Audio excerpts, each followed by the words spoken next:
Yeah. Did she say they're going? If she's going home Thursday or Friday? Does she know? I thought it was Thursday or Friday. Yeah. Okay. She may not know. Yeah. Yeah, I know it is this week. Well, Ed was saying their 100 days are up, so it's either Thursday or Friday that she has to go home, and he has everything ready. He tell you about the harness and all that. No, at home, how Ed has everything set up. Did I tell you all that? Oh, it's hilarious. He's trying to make a kind of like a therapy room for her in the basement. And so he has the handrails, okay? And he has something, he makes everything, he creates all this stuff. So he has something go along the top that he can drop a harness down on it. Well, we'll put a harness on her so she can't fall. And so he's just going to leave her hanging there. It was a joke. He's just going to leave her there and go off and do something. Yes, and so as she's walking, yeah, it's like a line, yeah, so she can walk and she won't fall. But you don't have to be there, so you can just, it's hilarious when they're talking about it. I'm just going to leave her hanging. No, I know, he had his shots in his hip. I forgot to remind Tana, did you take a whistle? You didn't. Ed said, I told Tana, and I forgot to tell her, remind her that morning, Ed wants to give her a whistle or a bell. So she can, and I thought Tana has whistles from coaching, and I have one too, but he'll have to get one. Yeah, he'll have to get one for her, but he was saying to me, either that or a bell. I'm going to say, Tana, when Tana gave me, yeah, right, a whistle, right, but Tana just texted me on her phone when she needed something. No, here's what happened that was the plan, but the lady I go see in Winona, she has a home health come by, and normally she comes by at 2, so I get there before and can be done by 2, but that lady's other clients canceled that day, and so she's going to come early, and so the Tilly, who I go see, said just wait till next week. So I ended up going and seeing someone else. So I was going to swing back on the way in CK and see how it went, because you would have been gone by then. But yeah. I know. That's what Tana said too. It was really good. And Kay really enjoyed it. Was she in her room or was she in the lobby when you got there? She was in her room, but we wheeled her out to the lobby. Yeah, I know she'll go in the lobby, but I didn't know. I thought she was going to be in her room, but I didn't know. You should have seen us trying to figure out how to unlock that wheelchair. Oh, the wheelchair, not the door. Okay. How many old women does it take to unlock a wheelchair? Okay. All right, let's get started. All right, we're on Proverbs 24. Since Teresa's back, we could have had another quarrelsome wife, but we don't have one of those for a while. We got to wait till chapter 26 before we get a quarrelsome wife again. But well, it'll be a month before we get there. Okay, but 20. I know. If you keep talking like this, I can't get going. So, okay. 24. Now, verses, we did 10 last week. Okay. And 11 and 12, though, are classic verses. And we'll explain as we go through here. Okay. Rescue those being led away to death. Hold back those staggering towards slaughter. If you say, but we knew nothing about this, does not he who weighs the heart perceive it? Does not he who guards your life know it? Will he not repay each person according to what he has done? This is a very harsh statement, harsh proverb, very harsh one. For whom? Us. It's a harsh one for us. And what does this refer to? Remember when we can describe sin, and not original sin or actual sin, when we talk about actual sin, we can speak of it sins of two different ways.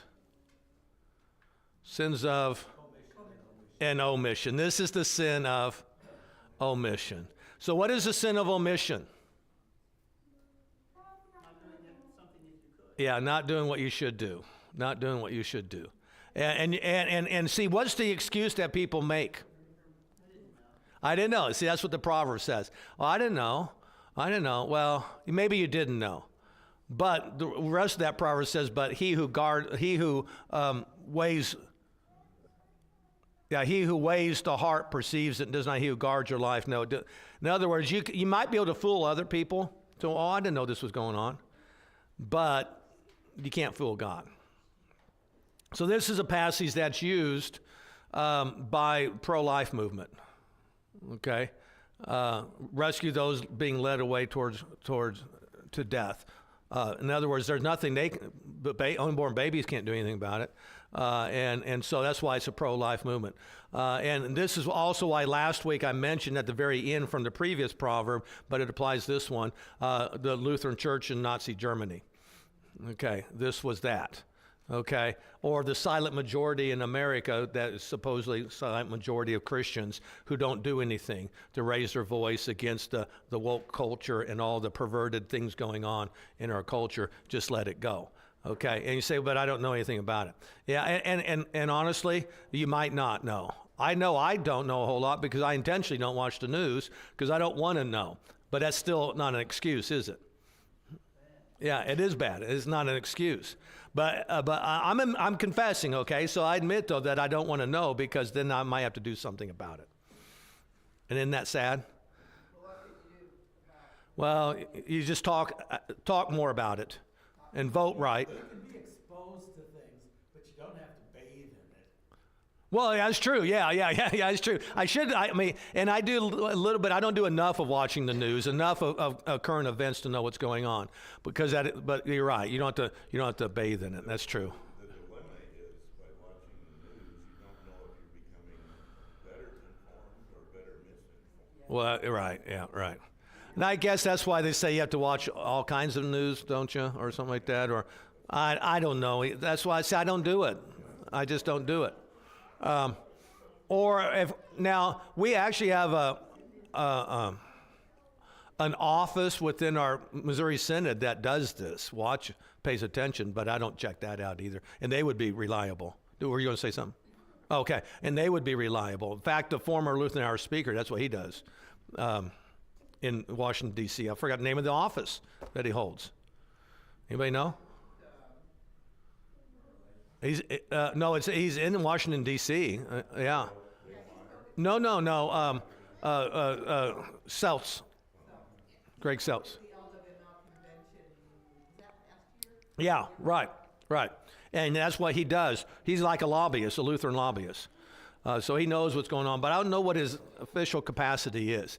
But that would be one way you can get reliable information. Okay, but again, this proverb is one that smacks you right in the face. All godly people, this smacks us in the face. And so let's just kind of be more confessing now. Why do people want to plead ignorance? It's easy, Yeah. and you don't call ridicule. Right. You want to be the silent majority, right? You want to be silent. All right. But, when we look through history, now we can look at it through political eyes, or we can look through our Christian eyes. If it weren't for people standing up, taking chances, putting their life on the line, we wouldn't have a nation, right? And we wouldn't have our faith. Well, we would. God would still preserve it somehow, but it wouldn't be as strong as it is. It took people risking everything to do this, and it still does. And most of the world, more nations in the world than not, it seems like, it takes Christians who will put their life on the line. And doesn't mean always literally means their actual physical life, but it does mean that. They can mean their livelihood. They can lose their jobs. They can lose their possessions. They can have their children taken from them or something like that.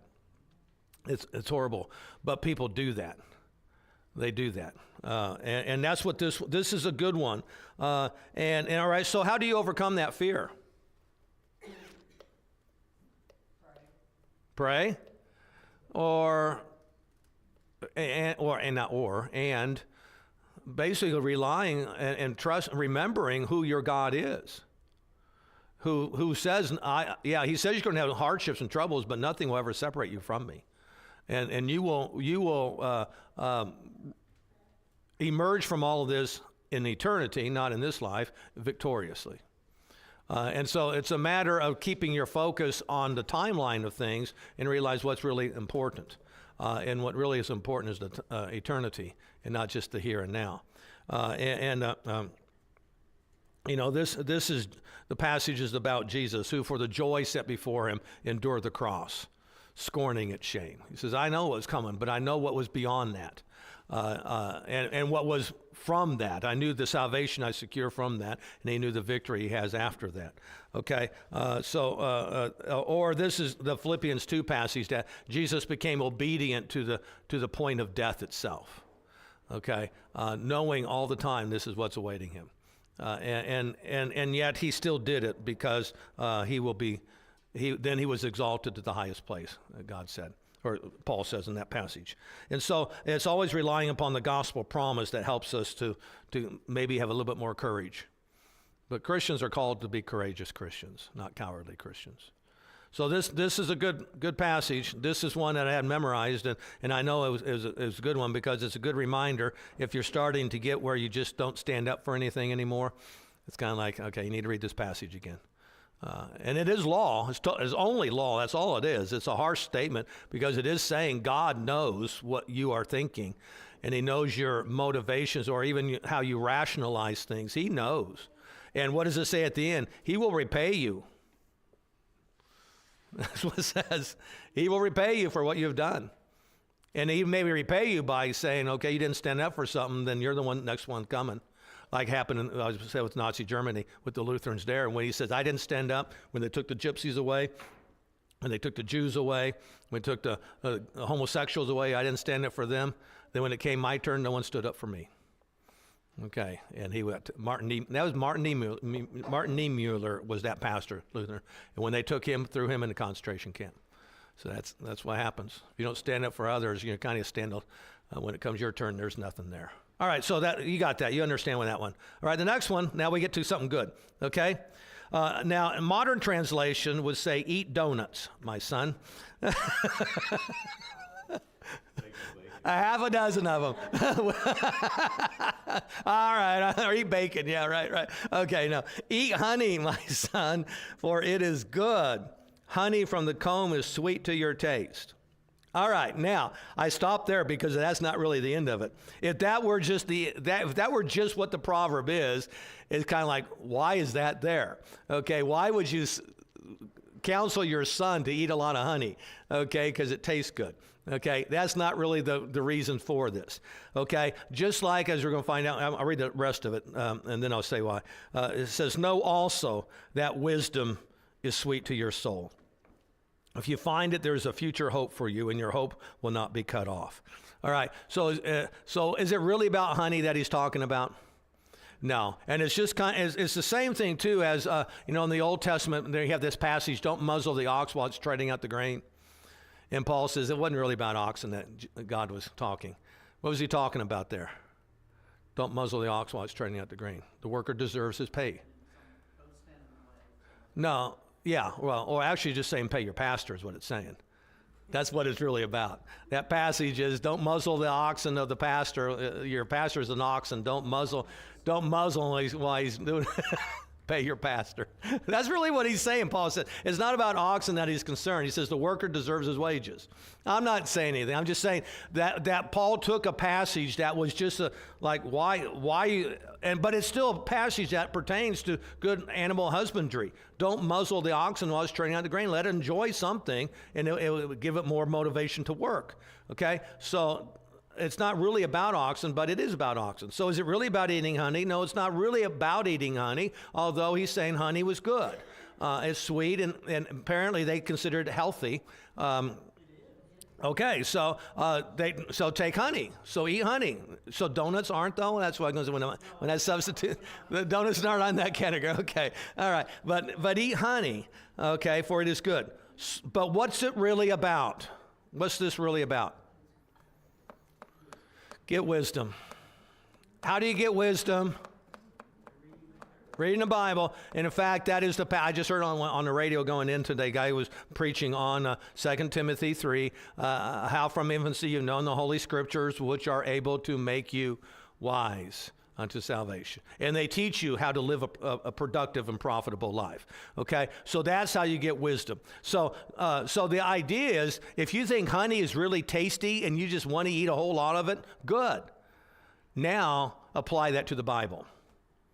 You think the Bible is good and you just can't get enough of it? Good. Just keep eating it. Read, mark, learn, and anywhere to digest it. Just keep going at it. And you will be enriched by it, or you will be healthy spiritually by it, and you'll find in it a future hope. Okay, so that's a positive motivation to want to read the Bible. So just think of it as your spiritual honey when you read the Bible. Okay, do not lie in wait like an outlaw against a righteous man's house. Do not raid his dwelling place. For though a righteous man falls 7 times, he rises again, but the wicked are brought down by calamity. Okay, the first half of this proverb we've had at the very beginning of Proverbs, when it talked about, those come join us, join our gang, because we're going to do these things and waylay somebody along the road and steal from. And it's kind of saying that thing. It's the same thing again. Don't get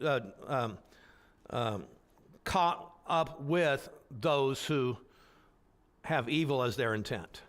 Now, we could say it, now I know it says an outlaw here, but a righteous man's house, but it could be like, a stockbroker trying to get everybody's money, or a lawyer trying to get someone's inheritance, or a crooked one, all that. It could be those kinds of things. Don't be that kind of a person. But now, and we kind of had that before, but it's always fun when you do these, because they're not always exactly the same, Proverbs stated exactly the same way. So he adds verse 16 to it. So what is significant about, though a righteous man falls 7 times, he rises again, but the wicked are brought down by calamity. The good man overcomes it. Right. And how does a good man or a righteous man overcome it? Yeah, right. So in other words, how is he able to rise again? It's because God gives him strength. God gives him strength to get up and keep going. And so that's what it's about. It says not that he of his own has the ability to keep rising, but it's basically saying that God is your strength and he will enable you to do this. Kind of refers back to 14, your hope will not be cut off. Yes. So you need In fact, to rise. exactly. In fact, he actually says in the notes, he says it builds on the previous proverb. Okay, and I didn't say that. See, way to go. See, you did something good there. Okay, it does build on that. This is your hope that though you fall, you will rise again. Honestly, remind me now when you said this. When I remember some of the stuff I read from Voice of the Martyr books, and when he was in the Romanian prison, Richard Wurmbrand, it wasn't just Christians in prison. There were nominal Christians, and then there were political prisoners. And the political prisoners were atheists because they were communists, and they got out or thrown in there because another communist took over and didn't like them, so they threw them in prison. And he kind of highlighted on this who were the ones who could handle prison life and the torture and the abuse and the being deprived of food, Who were the ones who were able to handle it? It was the Christians. And the nominal Christians couldn't. What do you mean by nominal? It means in name only. Right. They really weren't practicing their faith, which means they didn't really rely upon Christ. They just had it in their faith. They just didn't have it. And the political prisoners who were atheists, they had nothing to rely on. So when it says they fell and didn't get back up or are brought down by calamity, that's what it was. And they go into utter despair. Whereas the Christians almost saw this as a sign of a badge of honor to be able to endure this. And they were able to endure it better because of Christ, the strength that he gives. Okay, and of course, ultimately, the victory will be ours at the end. All right, so that was a great one there. Okay, now the next one is another harsh one. This is another one that is, I'll just read it. Do not gloat when your enemy falls. When he stumbles, do not let your heart rejoice, or the Lord will see and disapprove and turn his wrath away from him. All right, this is a warning to whom? About what? Yeah, about When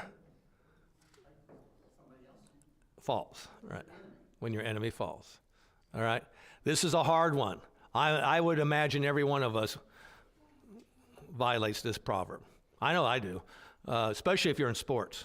No, I'm serious. When you're in the game and something like that, and you got a guy who's taunting you the whole time during the game or something like that, and then something goes wrong with him, you're like, yeah. And it's like, no, that's not the attitude. Surely you wouldn't hear somebody in the stand say, hit him. or when he gets knocked out of the game, applauding that they got knocked out of the game. Yeah, right. But that happens, right? How are you supposed to react to justice? Well, I knew you were going to get to that because we've done this before. How do you react to justice? Okay, that is true. But so you look at the word, do not gloat. Now, Sustained bragging after the point. yeah. An initial release of rejoicing over justice. Yes. Justice is fine. And there are many other passages in the Bible about give him justice, God. Okay, but gloating is when, yeah, it's you and not me. As if I don't deserve it. You do. Okay, that's what gloating is. I'm a better person than you are. And you got what you deserved. I don't deserve it. And so it's really looking at that concept of exalting yourself over someone else. And so exalting, what you're exalting in this case is your goodness. You're better than that person. Okay, so you got your statement that Paul says in 1 Corinthians 10, if you think you're standing firm, be careful that you do not fall. Okay, or another passage that I think is a really good one on this that I never really thought about in this context until I saw this is Romans 11. Romans 11. You want to turn to Romans 11? It's kind of a long section there that we'll look at. But this is a good one, by the way, again, just to say, when your enemy falls, yeah, you can celebrate justice being done by God, but don't celebrate it in the sense that he got what he deserves, I don't deserve it. Okay, because that's when you're going to run into trouble. And in fact, as that proverb is saying, Romans 11 is still there, verse 17, as the proverb is saying is, because if that's your attitude, God will turn on you. It says he will see and disapprove and turn his wrath away from him. In other words, he'll go after you. And so you'll get what you deserve too, is what he's saying. Romans 11 starting in verse 17. Okay, let me give you the context here. The context in Romans 11 here, it's a great one in the sense that what Paul's talking about, he's talking to the Gentiles about the Jews. He's talking to the Gentiles about the Jews. And the Jews have, for the most part, been cut off from God because of their unbelief. They've been cut off from God. And the Gentiles, as Paul uses the analogy, are grafted in to that tree. The nourishing sap is Christ is divine, where the branches kind of thing. But he uses it as a tree here, olive tree. We as Gentiles are grafted into what was Israel's promise. The Israelites, the unbelieving Israelites, are cut off. So now he's talking to the Gentiles. He says, so what do you think about that? Okay, that's what he's going to get at. So what do you think about that? You think you're better than they are? Okay, you got that? So here he says, if some of the branches have been broken off, that would be those Jews, and you, though a wild olive shoot, have been grafted in among the others, and now share in the nourishing sap from the olive root, do not boast over those branches. If you do, consider this. You do not support the root, but the root supports you. Okay, what does that mean? You didn't become a Christian because you're so good. And you don't stay a Christian because you're so good. You're a Christian because God's good, and he brought you in. The sap supports, the root supports the branch, not the branch the root. We're just the branches. We get our nourishment from God. So we're no better than anybody else, what he's saying there. Okay, so then he says, you will say then, branches were broken off so that I could be grafted in. Now, granted, but they were broken off because of unbelief, and you stand by faith. Do not be arrogant. This is like the don't gloat thing. But be afraid, for if God did not spare the natural branches, he will not spare you either. Now, you could read on, but I won't keep reading it. But what is he saying? He says, don't think those Jews were cut off because they're bad people and you were brought in because you're good people. You're just as bad as they were. They are bad and they're cut off, but don't gloat over them being cut off. So any anti-Semitism, which Christianity has been known for throughout 2 millennia, is bad. Anti-Semitism is bad. We want all people to be saved, including the Jews.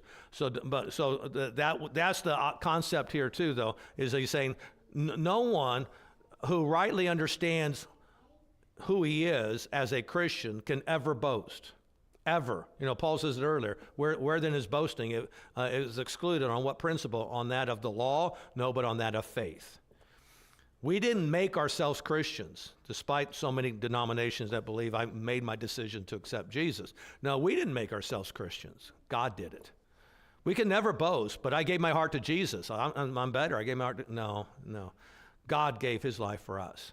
That's our boastings always in the Lord. So Christians are always the humble ones who never exalt themselves over anybody.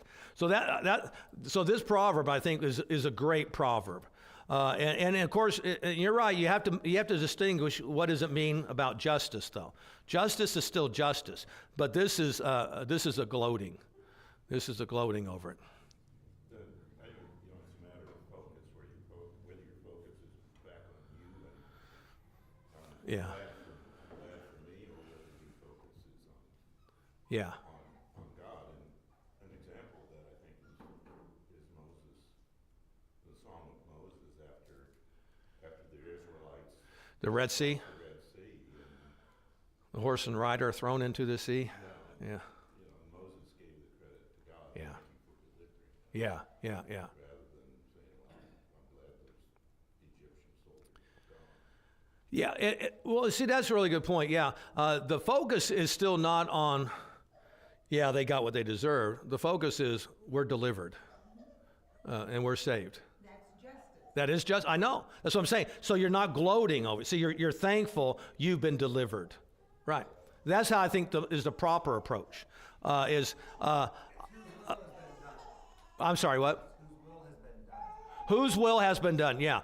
God's will has been done to execute the justice that needs to be done, and we always praise God for that. Yeah. And I really wanted this, but it's really the fact that God's will got done. Right. And it's there always that statement there, but by the grace of God go I. And so I'm serious. This is one of the proverbs I really struggle with because I do have that tendency to in my own mind when I hear this, they always pop up on my phone. All these people, so and so died, another actor died, another athlete died, another died, and then initially there's that part of me when I know the person was a bad person. But then I think, no, that guy's in hell, most likely. And will always be there. So it's kind of, I'm learning that it changes my attitude to be one of sympathy and sorrow for those who have rejected Christ and then got what they deserve. It's still one of sorrow. I mean, so it really is. It's like, now when you think about it, it's Jesus riding into Jerusalem, and what's on Palm Sunday, when Jesus riding into Jerusalem, what is his attitude? We know what the people are. They're celebrating. Do you remember his attitude? He has tears in his eyes. Yeah, Jerusalem, you who stone the prophets, kill those sent to you. How often I would long to gather your children together as a hen gathers her chicks under her wings, but you were not willing. So he sees all this joy, rightly done, all this joy being celebrated, but he realizes, I know what's going to happen. I know you're going to reject me. And I know what's going to happen after that. And I'm not celebrating that. I'm mourning over the fact that you will all be condemned to hell. It's not you deserve it because of what you're going to do to me, but I still don't celebrate that. And so that's it. I just thought that was a really great proverb to keep in mind. All right, so we'll move on. Do not fret because of evil men or be envious of the wicked. For the evil man has no future hope, and the lamp of the wicked will be snuffed out. Okay, we kind of looked at this before. The concept here is, why would someone fret over evil men? Well, I guess I don't even know what fretting actually means, but well, how are you going to? I want you to define it. In other words, I want you to define what does fretting mean. Filling. There you go. I was going to say is they consume your thoughts, right? In a way that is not good. And how is it not good? Because you're jealous of them, or because you're afraid of them? Okay, I was just curious because I think sometimes it's because you're jealous of them. Good. Okay, all right, right, okay. Yeah. Yeah. Right. And honestly, when you said that, it's one of the reasons why I don't watch the news so much. It makes my mind have to think more along that line, and I don't want to do that. Okay. And instead of processing it properly. All right. But so don't fret because of evil men. Okay. Because we tend to be, but then he also says, or be envious of the wicked. So fretting would be your because of their evilness. Envious is because they're getting by with stuff and they're getting rich or they're getting prosperous or they're getting famous or whatever's happening. So you're envious of their station in life in this world because they seem to have it and you don't because you're living a righteous life, and often that equates with suffering or persecution of some sort. But so the idea, though, again, when he always presents in these proverbs, it's like a 2-verse proverb. There's the situation, and then there's the result. And so the result is why you don't want to do that is because what's going to happen? Evil men have no hope, no future hope. The lamp of the wicked will be snuffed out. All right? And so, again, it's always keep in perspective the timeline of eternity. So what that they're getting by with stuff now? Justice will be executed, and they will come to their end. And we don't gloat over that, but just don't fret over them. Don't be envious of them. Just keep doing what we're called to do as God's people. Keep pressing on in that. They will not prosper in the end, whereas we will. Okay, you do what's right because it's right, and you reject wrong because it's wrong. So okay, to me that's another good one. Okay, next one: fear the Lord and the King, my son, and do not join with the rebellious, for those two will send sudden destruction upon them, and who knows what calamities they can bring. Okay. Okay, this is one of the many proverbs that we have here. About honor, fear the Lord, and honor the King, kind of thing. Okay, so why do we do that? From this proverb, why do you fear the Lord and honor the King? Okay, so that's the noble way of saying it. It is, and that's the right way. It's the right thing to do. What's the other reason? The negative reason why you still do it? Avoid disaster. As Paul says in Romans 13, they do not bear the sword in vain. He says that there's a reason why they have power. I'm not talking about the king now then, but God too. There's a reason why they have power and why they generally, not always, but generally execute their power in a righteous way. But again, we understand how it all doesn't always work. But again, as Solomon's writing, he's writing about being a godly king. Okay, so if you rebel against the king and rebel against God, do you really think something good's going to come out of that for you? Absolutely not. So be law-abiding citizens. Okay, it's just a common sense kind of approach. Be law-abiding and don't join with those who are rebellious, unless the king is being evil king, and then you do have to do that. Kind of like with the American Revolution kind of thing. There are times when you do have to rebel against the authorities, which should have been done in Nazi Germany, right? And places like that. But this isn't talking about those situations. This is talking about when everything is basically decent. Be law-abiding. It's to your advantage. It's just to your advantage. Because really, he's just talking about a very practical way. Because if you rebel, destruction is going to come upon you. If you want to keep fighting the system somehow, you're going to be heading trouble, or trouble's heading your way. All right, so that was an obvious one there. Okay, let's move on. So now it's further sayings of the wise. So it's just like, okay, now he's got some more things quoting from other wise people. All right, and so we just go, again, to show, he's talking about the king again, to show partiality in judging is not good. Whoever says to the guilty, you are innocent, peoples will curse him and nations will denounce him. But it will go well with those who convict the guilty, and rich blessing will come upon them. Okay, so it's another reminder. Society is meant for justice. Society is meant for order, not chaos, not anarchy. So that's how society has been organized. And that's a reflection of God. That's what God wants. All right? So that's what this is getting at. So those in society who are responsible for upholding justice and order better do it right. How do they do it? What's one way they do it wrong, according to this proverb? They show partiality. Yeah, they show partiality towards the guilty, not towards the innocent. Okay, it's wrong to show partiality towards the innocent too, but they show it towards the guilty. Okay, and what's interesting here, I have to point this out.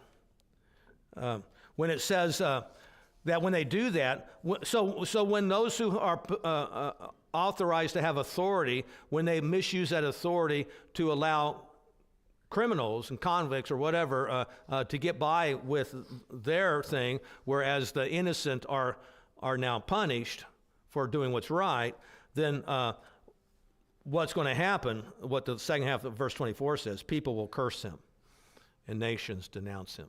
Now, I just want to point this out. The word for curse here is kebab. So if you have a shish kebab, okay, kebab is curse. But just not what the word is. But apparently that's the strongest possible term that's used for cursing in the Old Testament.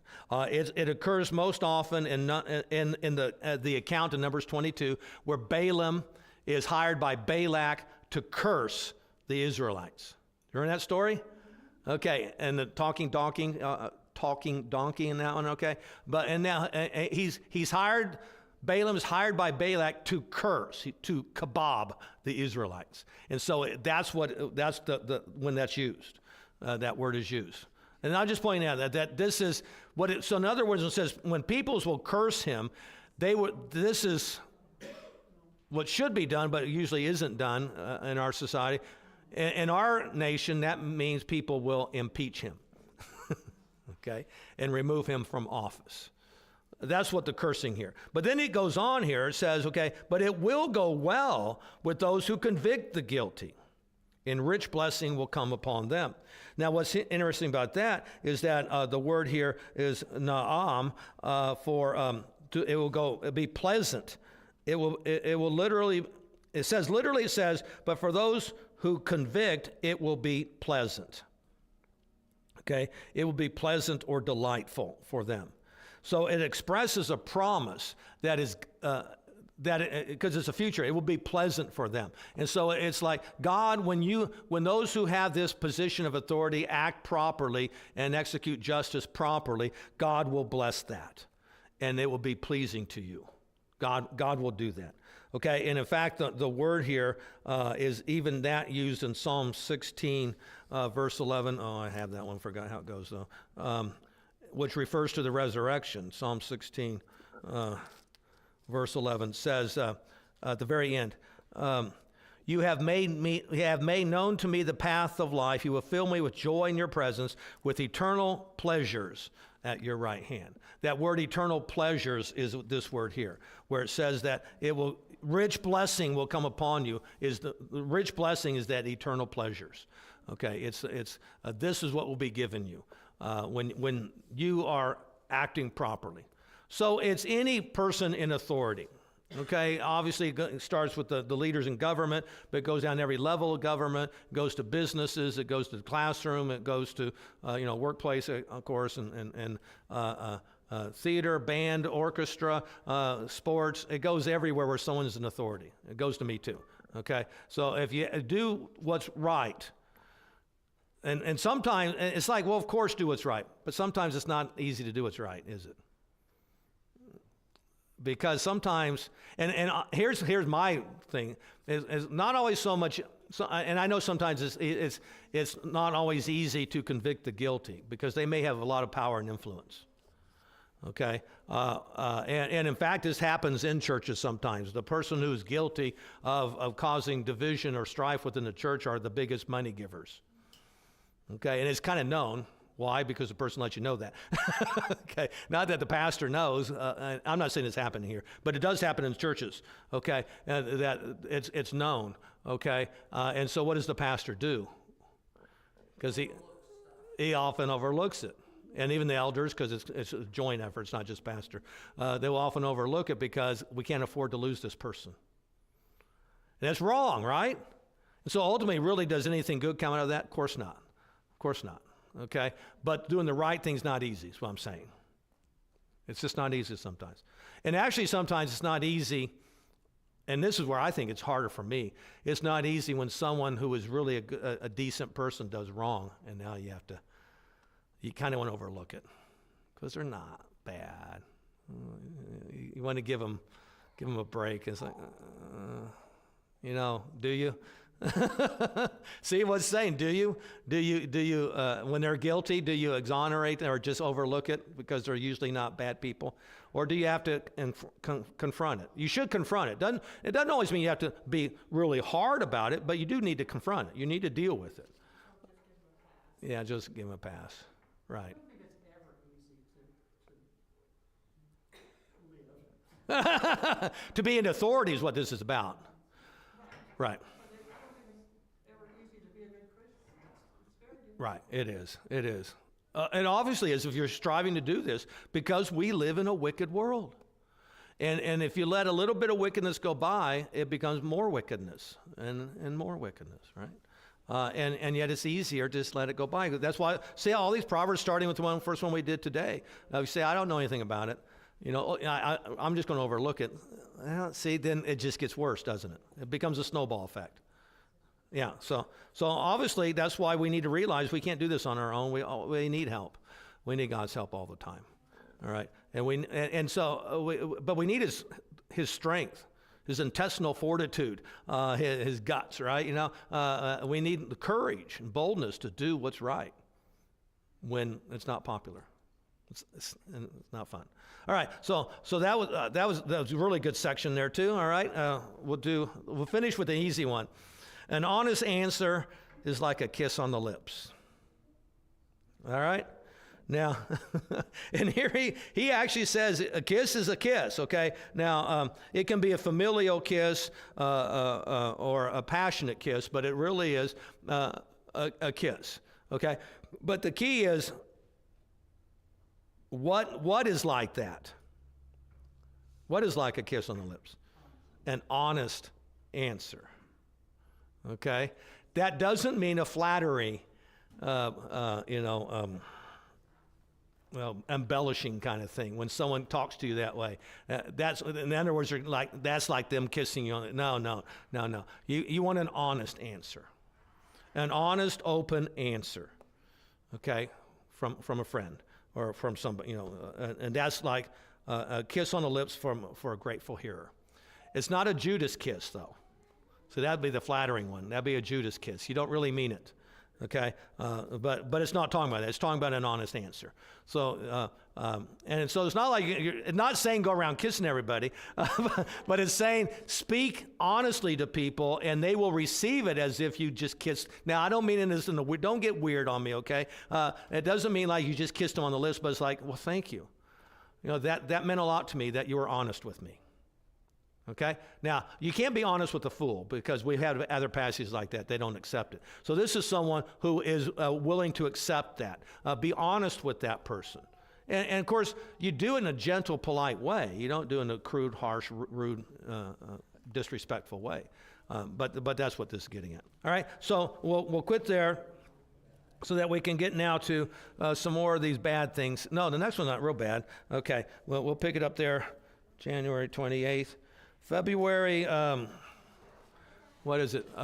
will be a voters meeting in Houston, so I'll be late on February 11th. That's in 3 weeks. Okay, I'm just saying that now because I'm thinking about it. All right, so otherwise we're into the regular routine. All right, so let's close with prayer. Dear Heavenly Father, we are grateful for your word as always, and we always need to be grateful for your word. We pray that your word will be like honey to us and that we will truly desire to have it. And that as we do read it, that you will enrich us and make it pleasing in our heart and mind as we hear your word. And that even though you give us challenging statements for us to abide by, we pray that you'll give us the courage and the boldness to do that which you call us to do, that we may be faithful witnesses in this world. Through Jesus, we ask this. Amen.